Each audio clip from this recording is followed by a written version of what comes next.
প্রেমের বই। এটা যার যার ব্যাপার, এটা হয়তো বা বয়সের জন্য। লাইক ফিকশনাল বুক পছন্দ অনেক।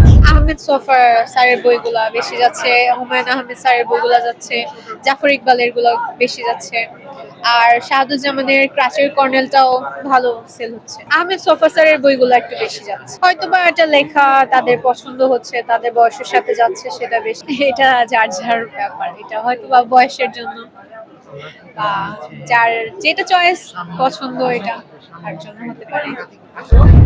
আমার বেসিক্যালি যেসব আমাদের ধর্মগ্রন্থের বই আছে, তারপর প্রেমের বই, তারপর বিভিন্ন লেখকের বই। ইদানিং নতুন একটা বই বেরিয়েছে, আপনার হচ্ছে কি জানি বইটার নাম, পদ্মচার।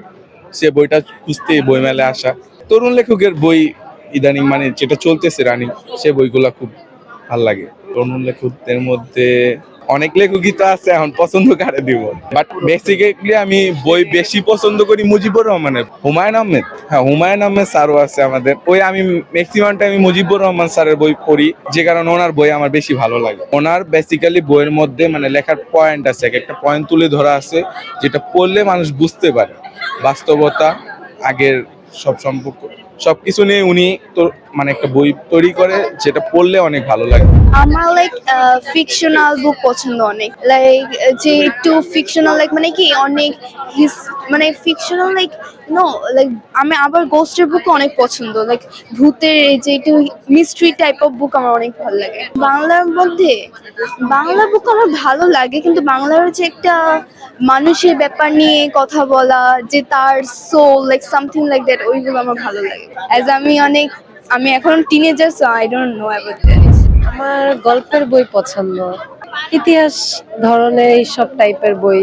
আমি পড়েছি বেশিরভাগই কাজী নজরুল ইসলাম, তারপর জসিমউদ্দিন, এইগুলোই, রবীন্দ্রনাথ ঠাকুর। বরাবরই তারা বাংলা বই, বিভিন্ন ধরনের ইতিহাস, বিভিন্ন ধরনের গল্পের বই, এগুলোই ভালোই লাগছে। তবে যতটা ভিড় ভাবছিলাম ওরকম ভিড় না, তবু অনেকটাই মনে হচ্ছে এখন। আমি এসেছি আমার আপু, তারপর হচ্ছে ভাইয়াদের সাথে, সেটা তো বলতে পারবো না।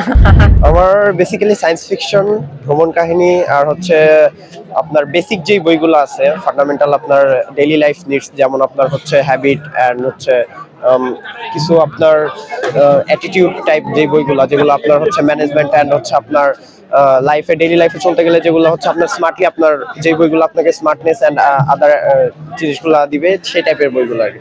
প্লাস এটা ছাড়াও নর্মালি বাচ্চাদের কিশোর যে উপন্যাসগুলো আছে সেগুলো পড়তে ভালো লাগে।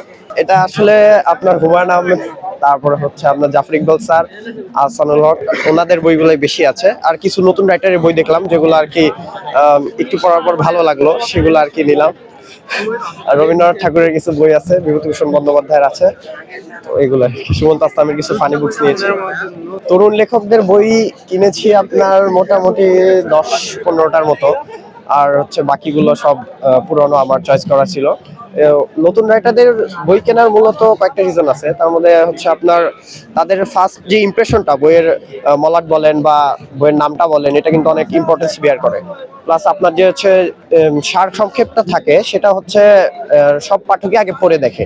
সেটা যদি আপনার এখন দৃষ্টিকাড়া হয় বা পড়ার পর যদি পুরোটা পড়ার ইচ্ছা জাগে, তাহলে সেটা আর কি নেই। তো তাদের সব বইগুলোতে আমি সেই গুণাগুণগুলো পেয়েছি দেখে আর কি। আমি হচ্ছে বীরশ্রেন কুর্মিটোলা কলেজে পড়ি, সেকেন্ড ইয়ারে। আমি সব ধরনের বই সাধারণত পড়ে থাকি, তবে উপন্যাস এবং গল্পগ্রন্থকে বেশি প্রাধান্য দিয়ে থাকি। লেখকের ক্ষেত্রে যদি বলতে হয়, তো বাংলাদেশের সবার মতো আমার হুমায়ুন আহমেদের প্রচুর বই পড়া হয়েছে। পাশাপাশি বিভূতিভূষণ বন্দ্যোপাধ্যায়, মানিক বন্দ্যোপাধ্যায়, রবীন্দ্রনাথ ঠাকুর, সবারই মোটামুটি বই পড়া হয়েছে। তরুণদের ক্ষেত্রে বই পছন্দনীয় হচ্ছে তারা মূলত সেই হুমায়ুন আহমেদের বই পড়তে পছন্দ করে, অথবা আমি যদি বলে থাকি যে প্রেমের উপন্যাস, দেন হচ্ছে গিয়ে আমাদের কথা সাহিত্যিকদের যেসব উপন্যাস আছে বা হচ্ছে গল্প আছে, সেগুলো তারা পড়তে পছন্দ করে। তাছাড়া ছোট গল্পের প্রতি তাদের একটা আলাদা ঝোঁক আছে।